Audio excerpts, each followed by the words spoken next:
বৃষ্টির দিনে খিচুড়ি হবে না আসলে সেটা ভাবাও যায় না। তো যাই হোক, আজকে বাহিরে বৃষ্টি হচ্ছে, তো ঝটপট ভাবলাম যে একটু খিচুড়ি করি। তো সেজন্য খিচুড়ি আমি অলরেডি বসিয়ে দিয়েছি, আর সেটা হবে সবজি খিচুড়ি। আমি কিছু সবজি এখানে কেটে চাউলের সাথে ভালোভাবে একটু ভেজে নিচ্ছি।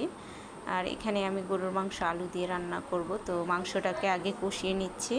এখানে মাংস মোটামুটি কষানো হয়ে যাচ্ছে, তো আমি এখন এগুলোর সাথে আলু অ্যাড করে দেব।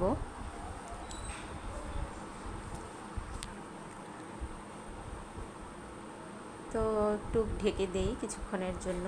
আর এখানে চাউলটাকে আমি আরেকটু ভালোভাবে ভেজে নেব এই জন্য, যেহেতু আমি সবজি দিয়েছি, তো সবজিটাও যাতে একসাথে সিদ্ধ হয়ে যায়, তো সেই জন্য একটু ভালোভাবে ভেজে নিচ্ছি। আর এখানে টমেটো রেখেছি, 2টা টমেটো আমি খিচুড়িতে দেব বলে। তবে আজকাল টমেটোগুলো বেশ একটা ভালো না, যেহেতু কোলেস্টেরল টমেটো। আর এখানে আলুটা আমি দিয়ে দিয়েছি, এখন খুব সুন্দর একটা কালার চলে আসছে আলুটাতে।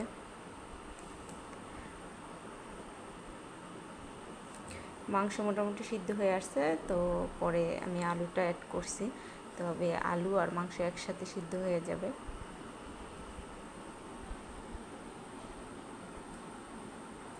সুন্দর একটা কালার আসছে আলুতে।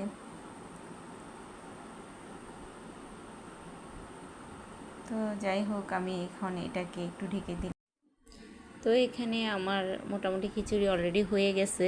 এখন আমি একটু ভালোভাবে নেড়ে দিই। খিচুড়িটাকে একদম ঝরঝরা হয়েছে খিচুড়িটা, মানে আমি যেরকম চেয়েছিলাম। আর যেহেতু আমি ভুনা খিচুড়ি করব, তো সেজন্য অবশ্যই ঝরঝরা ভুনা খিচুড়িটাই সবচেয়ে ভালো। তো সেজন্য আমি পানির পরিমাণটাও দিয়েছিলাম, একদম সুন্দরভাবে হয়েছে। পানির পরিমাণটাও ছিল খুব পরিমাণ মতোই হয়েছে সব কিছু। তো যাই হোক, এখন একটু ভালোভাবে একটু নেড়ে দেই। আর এখানে আমি টমেটোগুলো কেটে রেখেছি, এইগুলো এখন দিয়ে দেব। টমেটোগুলো আগে দেওয়া হয় নাই, যদি আগে দিয়ে দিতাম তাহলে হয়তো বা টমেটোটা আরও বেশি মানে একদম গলে যেত, টমেটোর কোনো পাওয়া যেত না। তো এখন আমি একটু আবার কিছুক্ষণের জন্য ঢেকে দেই।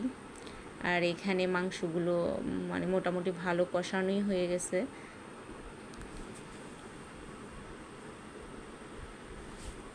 তো মাংসগুলোতে আমি এখন আলু দিয়ে দেব। আমি আগেই আলু কেটে রেখেছি, তো এখন আমি এগুলো ধুয়ে দেব সুন্দর করে।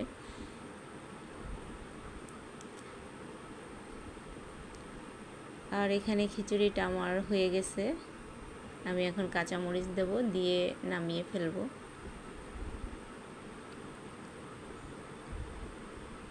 সুন্দর একটা কালার আসছে, আর খিচুড়িটা অনেক সুন্দর ঝরঝরা হয়েছে, মানে যেরকম চেয়েছি সেরকমই হয়েছে। পানির পরিমাণটাও আমি মানে ঠিকঠাক দিয়েছি।